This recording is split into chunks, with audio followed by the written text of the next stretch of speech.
à la fin de chaque prédication, on partage avec l'Église des exercices pratiques pour nous. Donc, j'aimerais vous encourager à vraiment faire tous ces exercices. Ce sont des exercices que nous tous pouvons le faire pendant notre vie quotidienne. Ce n'est pas très difficile et en plus, ça va nous aider à mieux connaître la parole, à mieux connaître le Seigneur, à mieux nous connaître et à mieux vivre nos relations personnelles.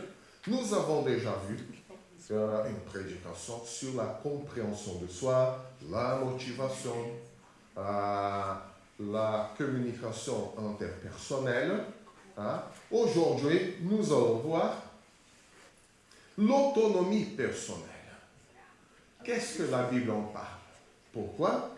Parce qu'une personne en bonne santé spirituelle, en bonne santé mentale, en bonne santé sociale, c'est une personne autonome. Et c'est le désir de Dieu, c'est la volonté de Dieu que nous soyons tous autonomes. Ne vous inquiétez pas, parce qu'après, nous aurons aussi une prédication sur les relations interpersonnelles et le service chrétien. Mais avant de servir les uns les autres, avant de nous mettre à la disposition de Dieu, il faut que nous nous reconnaissions nous-mêmes qui nous sommes, quelle est notre autonomie, dans quelle mesure nous dépendons de Dieu dans notre relation et qui nous sommes dans cette relation. Donc, je vous propose, dans cette prédication, d'étudier et de voir ce que la Bible en dit.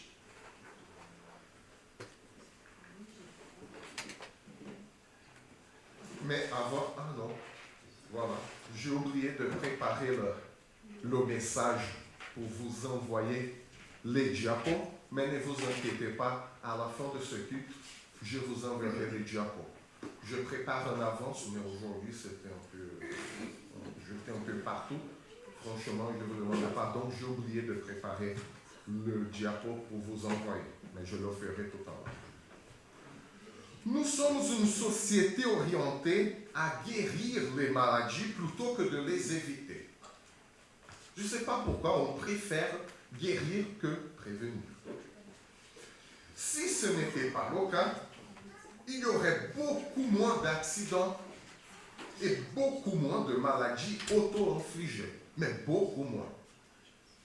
Concernant les émotions et la vie en société, il se passe la même chose.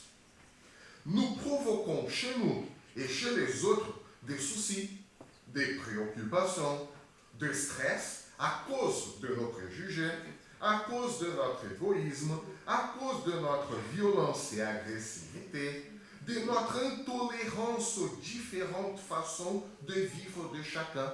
Nous sommes intolérants à quelqu'un qui ne vit pas de la même façon que nous.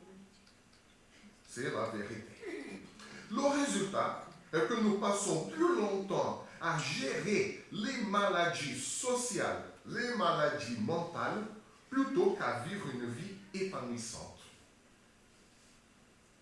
Si nous considérons bien la façon dont Dieu a créé les êtres humains, nous allons remarquer qu'il leur a donné une autonomie personnelle.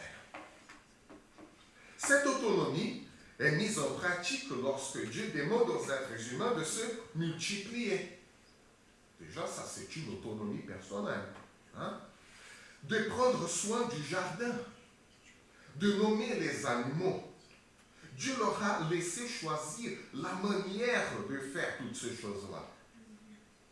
Dieu n'a pas donné aux êtres humains des instructions précises, comme il fallait se multiplier, comme il fallait prendre soin du jardin, comme il fallait nommer les animaux. C'est l'être humain qui allait décider de comment faire tout cela. Donc Dieu n'a pas spécifié comment faire chacune de ces choses. On appelle cette liberté personnelle l'autonomie. Dieu a créé les êtres humains autonomes. L'autonomie individuelle, c'est la capacité d'un individu à prendre des décisions et à agir de manière indépendante en fonction de leurs propres valeurs, de leurs propres objectifs, de leurs propres préférences, tout en respectant les droits et les besoins des autres. Voilà la vraie autonomie. L'autonomie, c'est pas je fais ce que je veux, indépendamment des autres, je ne tiens pas contre les autres. Non, je fais ce que je veux, tout en respectant les droits et les besoins des autres. Donc, il y a plusieurs bénéfices individuels de l'autonomie de chaque individu. Hein? Donc, nous voyons là quelques bénéfices individuels pour chacun de nous. Par exemple, lorsqu'un individu est en mesure de prendre des décisions autonomes, il éprouve un sentiment de satisfaction. J'imagine la satisfaction d'Adam et Ève lorsqu'ils ont appelé un cheval. Lorsqu'ils ont appelé ornithorynque. Vous voyez, Dieu n'a pas spécifié, il faut avoir 3 syllabes, 2 syllabes, il faut... non. Dieu a créé le monde par la parole, et par la parole, les êtres humains nomment la création. Autonomie personnelle. Dieu n'a pas dit, c'est pas bon ça, non, c'est pas bon ça, Ève. Continuez. Hein? Donc, un sentiment de satisfaction. En étant autonome, un individu reconnaît aussi la responsabilité de ses actions et de leurs conséquences. Bon, j'ai mal nommé cet animal-là, donc il faut vivre avec les conséquences de ce que je fais. Hein? Une autre chose, l'autonomie individuelle est associée à un meilleur bien-être émotionnel. Pourquoi? Car elle permet à l'individu de vivre une vie selon ses valeurs, ses aspirations. Je veux connaître Dieu, je veux marcher dans ses voies. Donc, je vais vivre en l'occurrence dans mon autonomie. Hein? D'ailleurs, c'est là, si vous ne savez pas, c'est l'un des piliers d'une église baptiste. L'autonomie de l'individu. Dans une église baptiste, l'un des piliers qui fondent une église baptiste, c'est que nous croyons que tous sont capables de mener leur propre relation avec Dieu. Le pasteur, le conseil, un autre frère, une autre sœur n'a pas le droit d'interférer dans notre vie spirituelle avec Dieu. Évidemment, s'il fait n'importe quoi dans la communauté, c'est différent. Mais par rapport à sa vie avec Dieu, nous n'avons pas le droit de dire, c'est pas ça, tu ne peux pas faire ça. Non, même pas le pasteur. Parce que nous croyons absolument à l'autonomie et à la compétence de l'individu devant le Seigneur. Et je tiens bien à garder ce principe-là. Et pourquoi ça? Parce que l'autonomie, lorsque nous vivons notre autonomie de l'individu vis-à-vis de Dieu, hein, ça peut réduire le stress, parce que nous nous sentons bien, voilà, je prends mes décisions. Hein, je prends ma route, c'est comme ça, et donc ça réduit le stress, ça réduit l'anxiété, ça fait du bien, émotionnellement, spirituellement, mentalement et socialement. Comme quoi, hein, Dieu est sage dans ce qu'il fait. Une autre chose, en prenant des décisions autonomes, un individu élabore son identité. Nous avons déjà vu une prédication sur l'identité du chrétien. Donc, en prenant les décisions d'une façon autonome, il va élaborer son identité. Il définit ce qui est important pour lui. Après, il faudra vivre avec les conséquences. Mais bon, puisque tous sont autonomes et mûrs, nous saurons comment vivre avec les conséquences de nos choix, sans culpabiliser les autres. Voilà l'autonomie. Hein? Il y a également des bénéfices communautaires. Il n'y a pas que de bénéfices individuels, il y a des bénéfices communautaires. L'autonomie de chaque individu favorise la diversité d'opinions et de perspectives au sein d'une communauté. Et la diversité d'opinions et de perspectives va enrichir Le tissu social va enrichir la culture d'une communauté, va enrichir chaque individu. Parce que nous pourrons bénéficier de plusieurs points de vue, de perspectives. C'est enrichissant. Autre chose, les individus autonomes sont plus enclins à penser de manière créative, ce que stimule le développement communautaire. Si chacun de nous est autonome, nous serons plus créatifs, plus de créativité au sein d'une communauté, plus de richesse communautaire. C'est merveilleux. Autre chose, une communauté qui valorise l'autonomie des individus, reconnaît et respecte les droits individuels et les choix personnels de chacun, ce qui favorise un climat de respect et de tolérance. C'est le monde qui ne tolère pas le différent. Mais l'Église doit vivre, doit tolérer, doit respecter le différent, tout simplement parce que c'est Dieu qui a créé la diversité. Si le monde n'aime pas la diversité, si le monde ne respecte pas ou ne tolère pas le différent, à l'Église, nous avons l'obligation de respecter le différent, d'accepter la diversité. Il suffit de lire le livre d'Apocalypse. Une autre chose, l'autonomie individuelle contribue à renforcer la cohésion sociale, ce qui va encourager justement le respect des différences en favorisant notre sentiment d'appartenance. Voilà, j'appartiens à quelque chose qui va au-delà de moi-même. Je vois d'autres choses, d'autres perspectives. C'est enrichissant. D'ailleurs, c'est pour tout cela, c'est pour favoriser tout cela que Dieu a empêché que la société de l'époque construise la tour de Babel. Ils parlaient tous déjà la même langue. Ils voulaient faire une seule tour pour qu'ils soient tous rassemblés dans le même espace, alors que Dieu voulait la diversité. Dieu a créé la diversité des langues, alors que les hommes voulaient un rassemblement uniforme et homogène. L'homogénéité, ça existe en français? Okay. L'homogénéité, c'est pas de Dieu, ça ne vient pas de Dieu. Il faut qu'il y ait de la diversité. Donc, voilà. Dieu aime la diversité. Encore une fois, à la fin de la Bible, nous lisons dans le livre d'Apocalypse, devant le trône du Seigneur, il y aura quoi?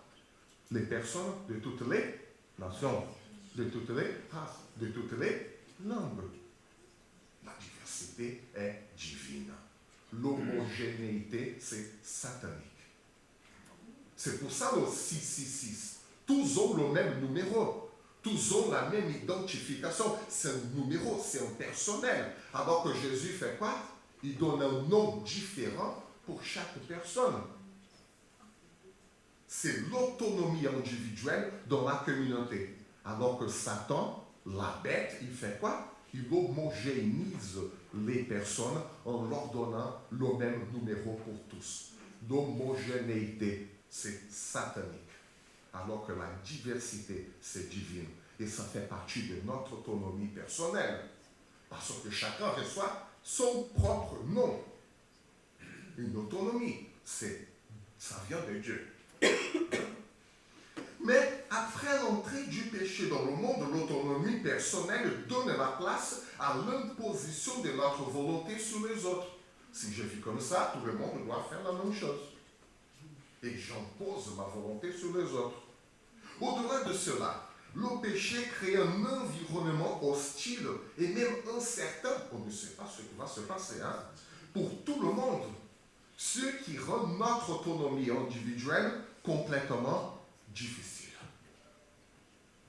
D'un côté, nous avons tendance à empiéter sur la vie des autres, et sinon, de l'autre côté, nous avons tendance à les oublier complètement.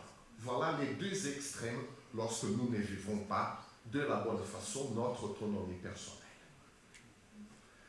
Par conséquent, comment vivre l'autonomie personnelle pour mener une vie saine de relation avec Dieu et avec le prochain en tenant compte de notre nature pécheresse. Je vous invite donc à lire le texte de Proverbes 3, 5 et 6. Et ça, c'est très intéressant, une petite anecdote. Nous avons eu notre réunion du conseil vendredi. Et Mamie nous invite à lire le texte de Proverbes 3. Et justement, ces deux versets-là. Et je lui ai dit, mais ça, c'est la prédication de dimanche. Alors qu'on ne s'est pas concerté, hein, on n'avait pas discuté. C'est impressionnant. Donc, je vous invite à lire ce texte, Proverbe 3, 5 et 6. Et il dit, confie-toi en l'Éternel de tout ton cœur et ne t'appuie pas sur ton intelligence. Reconnais-le dans toutes tes voies et il rendra tes sentiers droits. Donc, dans cette prédication, j'aimerais réfléchir avec vous à notre autonomie personnelle au milieu des incertitudes. Et ce texte de Proverbe nous apprend à aller au-delà de notre propre sagesse, au verset 5, pour mener une vie plus souple, au verset 6. Et là, on commence le verset 5, au-delà de notre sagesse, au-delà de notre intelligence. Pour être autonome, nous avons besoin de réfléchir et de prendre des décisions. Et pour prendre des décisions, nous avons besoin de faire attention à tous ceux qui nous entourent. C'est-à-dire les personnes et les informations. Mais nous ne pouvons pas faire attention à tout ce qui nous entoure. Pourquoi? Parce que nous serions complètement submergés. C'est impossible de faire attention à tous ceux qui nous entourent, les personnes et les informations. Du coup, notre cerveau, il filtre les informations qui s'adaptent déjà à notre façon de penser et de vivre. On ne se rend pas compte, mais notre cerveau fait ça exprès pour nous garder, pour nous protéger. Un exemple clair, notre orientation politique. Nous avons tous notre orientation politique. Et heureusement, un chrétien n'est pas jugé en fonction d'orientation politique. Parce qu'il a son autonomie personnelle. Et nous sommes sauvés par la grâce, pas par la politique. Donc, voilà. Mais nous avons tous notre orientation politique. Il y a ceux plus de droite, il y a ceux plus de gauche, il y a ceux, comme moi, plus au centre. Un peu à gauche, un peu à droite, blablabla. Bon, un peu plus à gauche. Oui, je n'ai aucun souci avec ça. Mais aucun souci. Je sais que c'est un tabou. Pour moi, ce n'est pas un tabou. Pour lui, je suis plutôt un peu à gauche. Je préfère. C'est plus humain. Mais bon, nous avons notre orientation politique. Et là, nous regardons tous le même débat. Le même débat qui se passe à la télé et tout. Des personnes avec une orientation politique différente qui ont vu le même débat, le même, auront tendance à supporter le candidat qui s'adapte aux idées qu'elle possède déjà. Et là, on se demande, mais on a vu le même débat, c'est pas possible. Pourquoi? Parce que notre cerveau, il filtre déjà les informations en fonction de ce que nous croyons déjà. Et oui, parce que nous sommes paresseux. On n'aime pas réfléchir autrement. Eh oui, c'est ça. Et notre cerveau, il fait ça pour nous protéger. Ça, parce que ça provoque du mal à penser autrement, différemment de notre propre pensée. Et oui, ça fait mal. Donc, de plus, nos pensées, ils sont déjà biaisées. Pourquoi? Nos pensées sont influencées par nos péchés. Et oui. Alors, comment rester autonome dans cette circonstance? Le verset 5 de ce texte commence par rétablir les bonnes bases de notre autonomie personnelle. Dieu, notre Créateur. Voilà. C'est la base, c'est le socle de notre autonomie personnelle.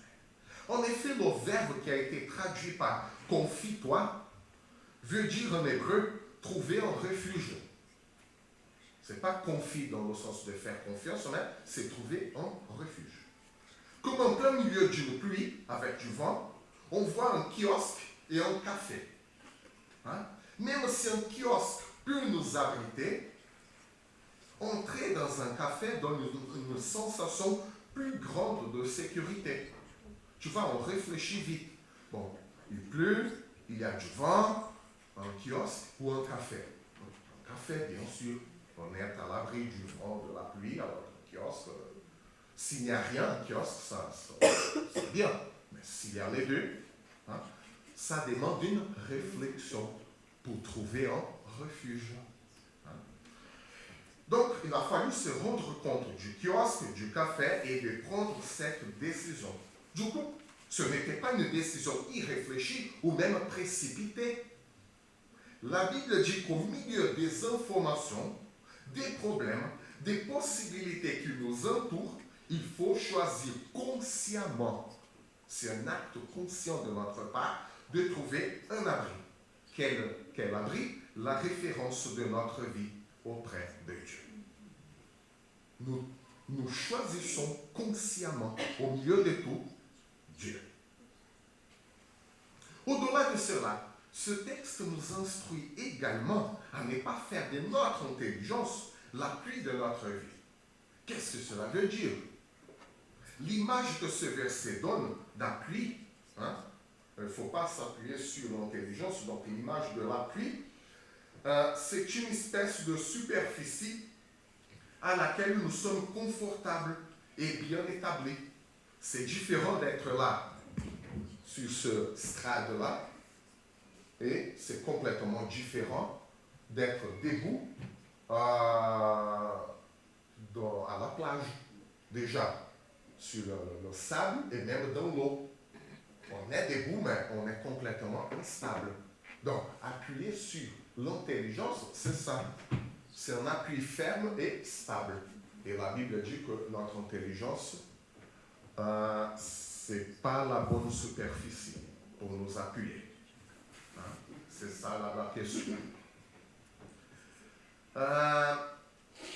Dans le texte en hébreu, ça veut dire et l'intelligence, hein, l'image de l'intelligence, ce n'est pas l'intelligence, la connaissance que nous avons des choses du monde, mais c'est plutôt le discernement des choses dans la vie. On voit une chose, on a bien la perception de cette chose, on comprend ce que ça veut dire. Par exemple, lorsque nous traversons une avenue, nous avons la bonne perception d'une voiture qui s'approche. Est-ce que je marche suffisamment en bonne vitesse pour que la voiture ne m'écrase pas? En fonction de la vitesse de la voiture, ça c'est le discernement. On fait un calcul dans notre tête, on discerne bien ce qui se passe et on prend la décision. Je traverse ou j'attends. C'est ça l'intelligence dont la Bible parle. Hein? Il y a la perception des choses. Au-delà de nous-mêmes, il y a nous au milieu de toutes ces choses. Hein? Et en effet, notre discernement des choses peut être faux. Si nous n'avons pas la bonne perception d'une voiture qui s'approche et on prend la décision de traverser, voilà, notre perception peut nous tuer. Un exemple simple, mais ça peut être, c'est valable pour toutes les autres choses. Hein? C'est pourquoi ce verset nous apprend à ne pas nous fier sur nos perceptions des choses. Il ne faut pas prendre des décisions en se basant uniquement sur notre propre perception. Notre perception en fait partie, mais elle n'a pas l'exclusivité des choses qui nous feront prendre une décision. Hein? Donc, voici quelques exemples. Comment j'essaie de récolter un peu les effets d'une fausse perception. Hein? Les exemples comment sur la fausseté de nos perceptions. Il y a ceux qu'on dit que c'est une pensée catastrophique. Je vous assure, je suis l'exemple parfait de la pensée catastrophique. Je vois une chose, j'avoue, j'ouvre mon cœur à vous, et pour moi, si quelque chose ne va pas bien, ma première pensée est la pensée catastrophique. ça va tourner au vinaigre, ça va tourner aux cacahuètes. Donc, c'est ma pensée automatique. Et parfois, je ne contrôle pas ça. Hein? Donc, vous pourriez penser que si vous ne réussissez pas cette entrevue-là d'emploi, vous ne trouverez jamais de travail. C'est fichu, je n'ai pas bien réussi, donc rien ne se passera dans ma vie professionnelle. Vous voyez? Et là, j'aurai des difficultés financières, personnelles à cause de cette seule interview. Il y a une autre pensée automatique, et notre fausse perception. Il s'agit de la pensée tout ou rien. Si vous faites une seule erreur dans votre travail, vous pourriez vous dire non, mais je suis un échec total. Je ne sers à rien, je suis un bon à rien, à cause d'une seule petite erreur dans une journée. Donc, plutôt que de reconnaître que tout le monde fait aussi des erreurs de temps en temps. Une autre fausse perception, la minimisation ou la maximisation de choses. Si vous obtenez une promotion au travail, par exemple, vous pourriez penser que c'est juste de la chance, qu'on n'est pas vraiment qualifié pour ce poste-là. Vous voyez, on minimise notre valeur. Ah bon, c'était de la chance, j'ai pris quelqu'un de bienveillant parce que je ne suis pas qualifié pour le poste. C'était que de la chance. Donc, on minimise la compétence, l'expérience et tout. Et une autre chose, c'est le filtre mental. Si on reçoit des éloges pour quelque chose qu'on a fait, mais on ne retient que les critiques. On a reçu une tonne des éloges, c'est bien et tout. Qu'est-ce qu'on fait? On ne garde qu'une seule critique. Et voilà, et on oublie les compliments. Une autre pensée automatique, une fausse perception, c'est une inférence arbitraire, c'est-à-dire le nom est un peu compliqué, mais par exemple, on envoie un message à quelqu'un, à un ami. Cet ami ne répond pas immédiatement. Et vous avez déjà remarqué, je ne réponds pas immédiatement. Donc, on peut penser que cette personne est en colère, ou sinon, il y a quelque chose qui se passe, alors que simplement, cette personne est occupée, ou elle n'a pas vu, simplement. Mais notre première pensée, parfois, qu'est-ce qui se passe? Il n'a pas répondu dans les 5 premières minutes, qu'est-ce qu'on fait alors? Donc, voilà, c'est une fausse perception. Et la personne, elle est là, bien. J'ai pris juste un moment de sieste, ou simplement, je n'ai pas vu. J'ai oublié, j'ai perdu le téléphone. Vous voyez? Mais notre perception complètement faussée de la réalité. Et une autre chose, la lecture des pensées. Là, on est tous de spécialistes. Nous avons un collègue au travail, il semble distant de nous, un peu froid, et qu'est-ce qu'on va faire? On va penser qu'il nous déteste. Voilà, qu'est-ce que je lui ai fait? Alors que, non, il était simplement distrait, il n'a même pas vu, il n'a pas fait attention, il voyait une autre chose. Donc, rien à voir avec nous. Mais, dans notre tête, on s'est fait un film. Et c'est une fausse perception. Toutes ces pensées automatiques minent notre autonomie personnelle et font de nous des otages des autres et des situations. On est toujours pris en otage par ce qu'on pense des autres, que ce que les autres vont penser de nous et les situations. Et notre autonomie personnelle, bon. Et puis après, on va agir dans une situation qui n'existe que dans notre tête. Je vais appeler Alexandre parce qu'il a mis 10 minutes à me répondre. Qu'est-ce qui se passe? Rien. Oui, tu n'as pas reçu mon oui, j'ai reçu. Donc voilà, alors non. Et là, on se fait un film et on va agir dans une situation qui n'existe pas. C'est impressionnant. Hein? Une fausse perception. Et là, on a créé un problème complètement inutile, pas nécessaire. Et voilà pourquoi la Bible nous oriente à ne pas nous appuyer sur notre perception des choses. Parce que si on fait de notre vie, notre perception des choses, l'appui de notre vie, on va se fabriquer des situations qui n'existent pas. Parfois, les choses que nous percevons ne sont pas réelles. Pourquoi donc chercher un refuge en Dieu au milieu de toutes les possibilités, au milieu de toutes nos pensées automatiques? Pourquoi la Bible nous invite à ça?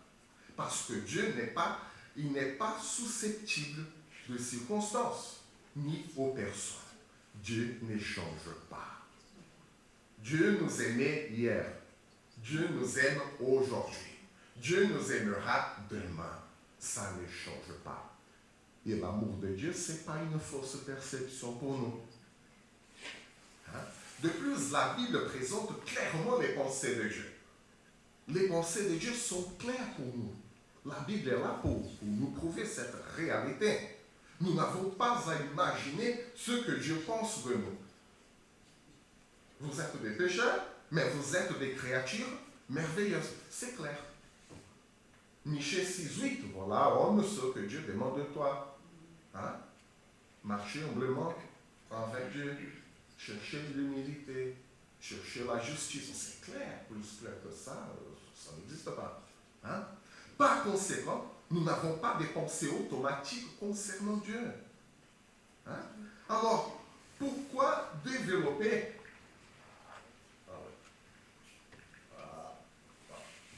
Alors, pourquoi faire tout ça? Et dans notre vie, comment développer une vie plus autonome au milieu des incertitudes, au milieu des fausses perceptions? Hein? La Bible dit que nous sommes des pécheurs.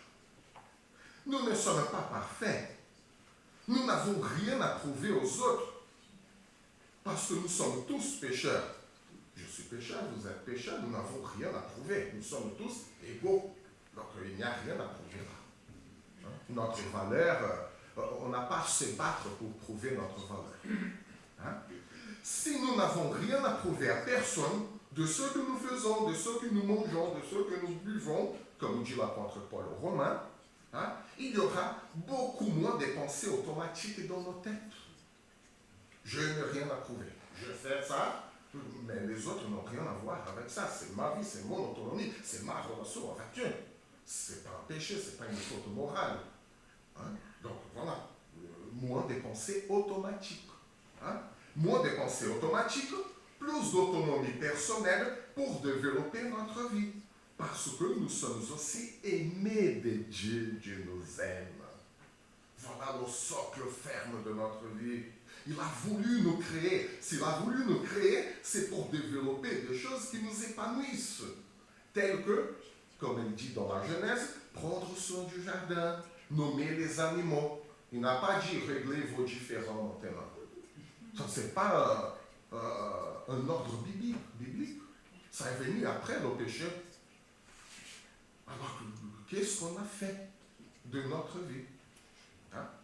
Nous sommes aimés pour développer toutes sortes d'activités, que ce soit manuel, intellectuel, selon nos talents, selon nos compétences individuelles, pour mener une vie souple, selon le verset 6 maintenant. Et là, on rentre dans le verset 6. Une vie plus souple, moins de pensées automatiques, moins de fausses perceptions. Et voilà, si nous arrivons à diminuer les pensées automatiques de notre tête, cela veut dire que nous diminuons les fausses perceptions. Si nous diminuons les fausses perceptions, nous pourrons connaître Dieu dans notre manière de vivre. Je serai moins de temps occupé à m'occuper de ce que les autres pensent et j'aurai plus de temps pour développer ma relation personnelle avec mon Créateur, mon Seigneur. Mais avant de continuer, je dois vous présenter les précisions de vocabulaire de ce verset 6. hein, pour mieux comprendre. Hein. Après cette présentation du vocabulaire, notre compréhension sera plus claire. Le terme traduit en hébreu par reconnaître Dieu veut dire avoir la bonne perception de la présence de Dieu. C'est ça, reconnaître Dieu. Avoir la bonne perception de Dieu. C'est-à-dire, une fois que nous aurons dégagé les fausses perceptions de notre vie, nous serons contraints d'admettre que Dieu est là présent. C'est impossible de ne pas voir Dieu lorsqu'on se dégage de fausses perceptions. Dieu est là. Hein? L'idée du texte est de quelque chose d'évident qui est là. Sauf qu'avant, on ne percevait pas. Et le verset 6 fait également une distinction, je trouvais ça très intéressant, hein, entre la voie et le sentier. Je me suis dit, mais pourquoi l'auteur biblique, il emploie le terme voie et sentier, si tous les deux sont presque la même chose, une voie, un sentier. Hein? Le terme traduit par voie veut dire tout simplement en hébreu, un moyen. Une voie, c'est un moyen. Que ça. Alors que le terme traduit par sentier veut dire une route très fréquentée en hébreu. Un moyen, une route très fréquentée. Et finalement, le terme traduit par droit ou aplati, selon certaines traductions, veut dire en hébreu souple ou agréable. C'est pas droit, c'est agréable. Hein? C'est-à-dire une route aplanie et droite, elle est plus souple et plus agréable et même sécure. C'est l'idée du texte. Une route pleine de virages, il faut faire plus attention. Ça dépense, c'est moins agréable alors qu'une route aplatie, on est même, on prend même la vitesse, on voit comment on conduit en Allemagne, c'était extraordinaire. Je peux même faire 180 parce que la route était aplanie, souple et droite. Donc je me suis senti en sécurité. Pourquoi? Parce que c'était comme ça. Alors que j'aurais jamais fait ça dans une route comme ça. Hein? Du coup, qu'est-ce que ce verset veut dire exactement? Si nous admettons la présence de Dieu sur notre voie, c'est-à-dire sur notre façon de vivre, sur notre moyen de vivre, Dieu va rendre notre vie de relation avec les autres plus agréable et sécure.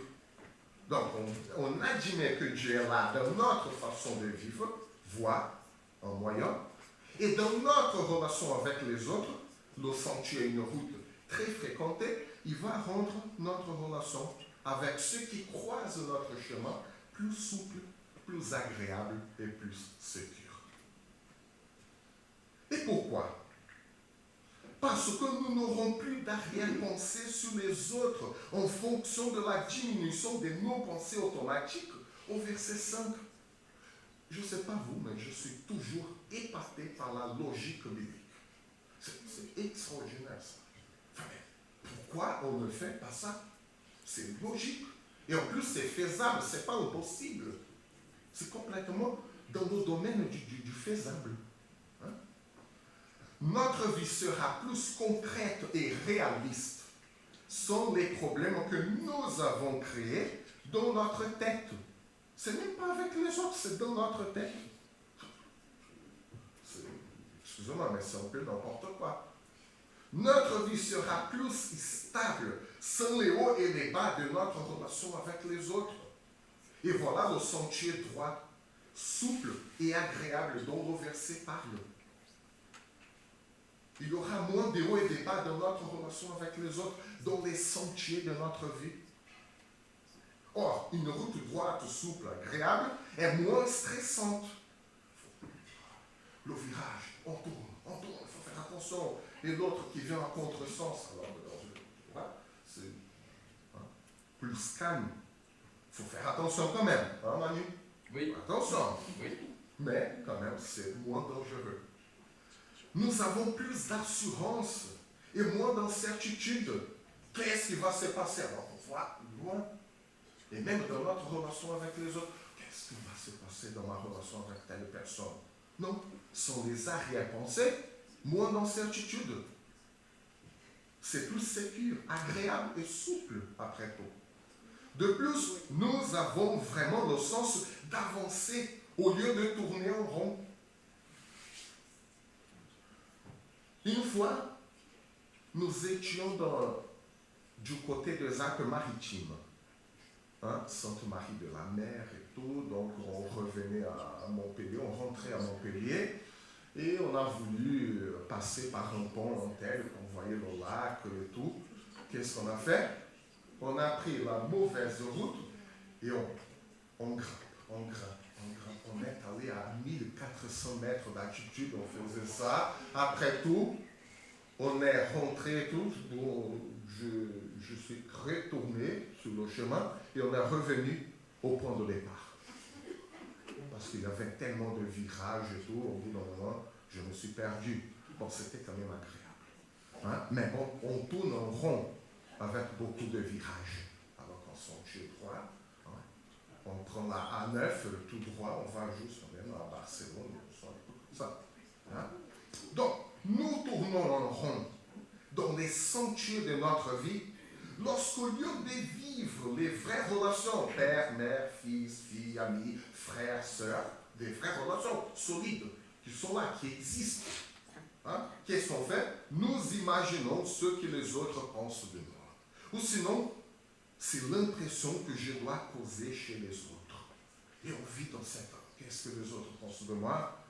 Je dois causer une bonne impression chez les autres. Et là, on vit constamment dans cette incertitude. Il a bien pensé de moi, je causais une bonne impression. Vous voyez, c'est incertain. Et là, on se fait des films et on vit dans l'incertitude. Et le résultat est le manque d'assurance de notre part, le manque d'identité, parce qu'on va vivre en fonction des autres, et là on perd notre propre identité, notre propre autonomie, parce que chaque personne nous donnera une valeur différente. Or, si notre valeur varie en fonction de chaque personne, nous perdons notre identité, et en perdant notre identité, nous allons avoir des pensées automatiques qui ne reflètent pas forcément la réalité. On vit dans une réalité parallèle. Ce n'est même pas la réalité, c'est une illusion. Alors que si notre assurance, notre identité sont établies en Dieu, nous avons un ancrage ferme de notre identité. Oui, je suis pécheur, mais je suis un enfant de Dieu. Et aucune perception des autres, ou même la mienne, pourra changer cette réalité immuable. Pécheur, mais enfant de Dieu. Et puis, en ayant cet ancrage ferme de notre identité, nous pourrons établir des bons rapports avec les autres sur les sentiers de notre vie. Parce que nous aurons fixé notre identité, notre perception en Dieu, et non sur chaque personne qui passe dans notre vie. Dieu ne change pas, alors que nous, on ne fait que changer. Chaque fois, chaque jour. En Dieu, la valeur de notre vie ne change pas. Nous avons un exemple très intéressant dans le Nouveau Testament, dans la parabole des ouvriers, à propos de notre autonomie personnelle. Jésus montre un conflit lorsque les ouvriers qui ont été embauchés plutôt se mettent en colère contre le patron qui a payé exactement la même chose à ceux qui ont commencé le travail depuis 5 heures du matin et à ceux qui n'ont travaillé qu'une heure dans toute la journée. Quel est le problème là? Puisque la référence des premiers ouvriers était mise sur les autres, pas sur leur travail, sur les autres, ils ont trouvé que leur paiement était injuste. Mais quelle réponse Jésus donne à ces ouvriers-là qui avaient cette fausse perception? Matthieu, chapitre 20, verset 13. Mon ami, je ne te fais pas de tort. N'as pas-tu été d'accord avec moi pour un salaire d'une pièce d'argent? Oui, j'étais d'accord. Donc, Jésus remet au centre la réalité de ce qui avait été convenu entre chacun des ouvriers et le patron. et non la perception des ouvriers par rapport aux autres. Ces ouvriers-là n'ont aucune autonomie personnelle. Ils dépendent des autres pour fixer la valeur de leur travail. Alors qu'ils étaient d'accord. Mais par rapport aux autres, non. Ils changent, ils varient en fonction des autres. C'est insensé.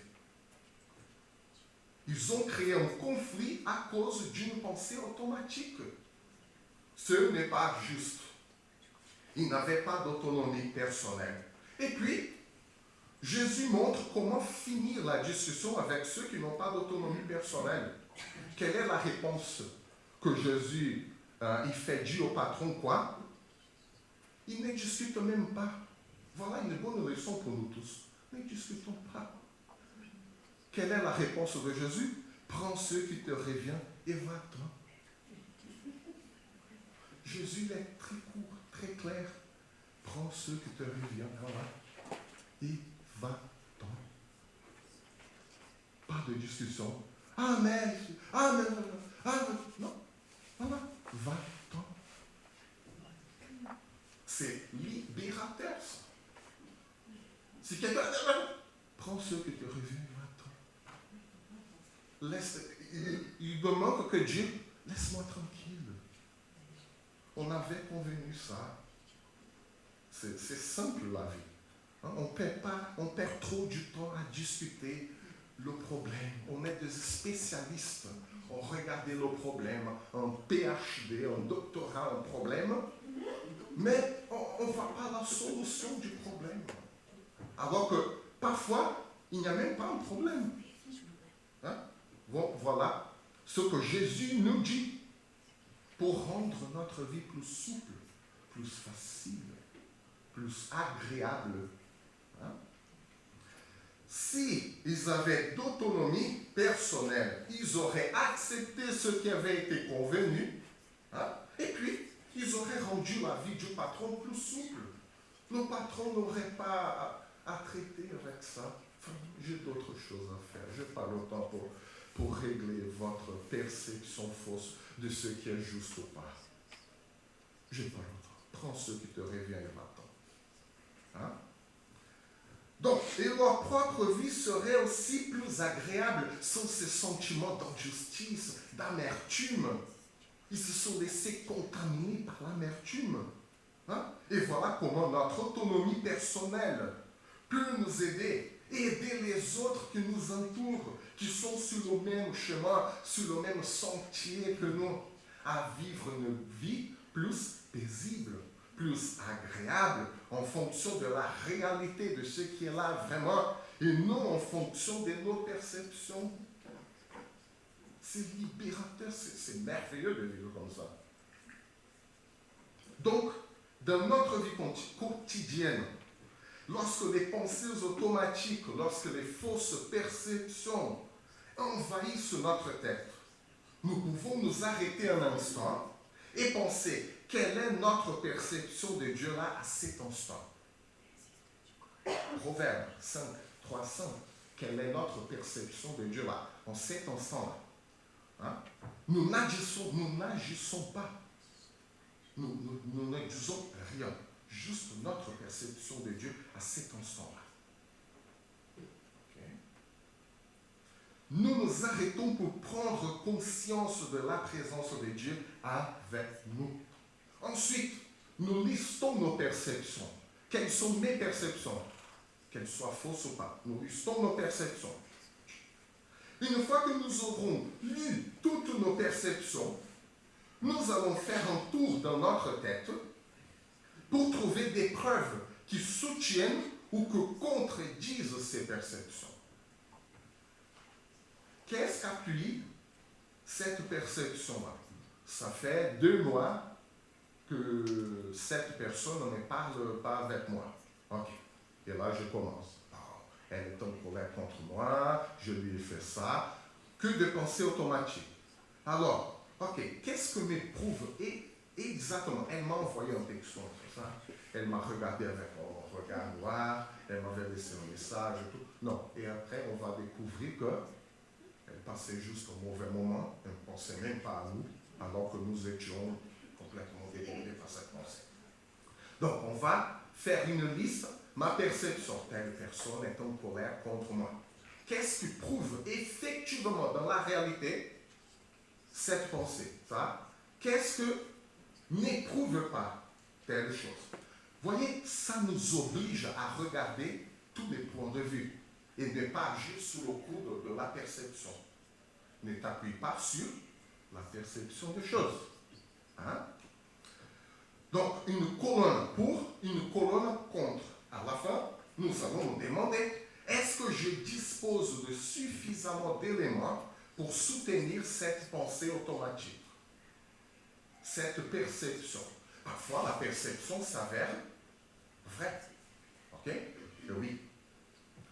Nous allons également réfléchir à d'autres points de vue sur la situation et même ceux qui sont contre nous. Ça nous oblige aussi à réfléchir contre nous-mêmes. Hein? Y a-t-il, nous nous demandons, hein, y a-t-il une autre façon de voir cette situation? Que dirais-je à un ami qui pense exactement la même chose que moi? Qu'est-ce que je lui dirais? C'est ce que je dois me dire. Sauf si on veut distribuer des mauvais conseils. C'est une autre chose. Et ça, c'est aussi une autre prédication. Ensuite, nous allons remplacer des termes extrêmes ou absolus par des termes plus nuancés. Par exemple, au lieu de dire jamais, toujours, rien, tout le monde, parfois, voyez, déjà ça, parfois, ça ne reflète pas la réalité. Tout, rien, jamais, toujours. Non. Hein? Donc, nous allons dire quelquefois une ou deux personnes, quelques-uns. Hein? Et par-dessus tout cela, faisons comme l'apôtre Paul nous a recommandé en Philippiens 4:8. Hein? Et l'apôtre Paul nous apprend à remplacer les pensées automatiques par porter vos pensées sur tout ce qui est vrai. Vous savez déjà, hein, la vérité dans la Bible, ce n'est pas le contraire du mensonge. La vérité dans la Bible, c'est le contraire d'illusion. L'illusion de quoi? De nos fausses perceptions, dont parle Proverbe. Hein? Portez vos pensées sur tout ce qui est vrai, ce qui est honorable, ce qui est juste, ce qui est pur, ce qui est aimable, ce qui mérite l'approbation, ce qui est vertueux et digne de louange. Voilà comment remplacer les fausses perceptions. Tout est là. Hein? La Bible, c'est un manuel de vie extraordinaire. Cette recommandation biblique nous aidera à trouver notre autonomie personnelle pour gérer les incertitudes, pour mener une vie plus souple, plus agréable avec ceux qui sont avec nous sur le même sentier de la vie. Nous voulons une vie comme ça. Si nous voulons tous une vie comme ça, célébrons notre croissance ensemble. Je vous invite à vous lever pour chanter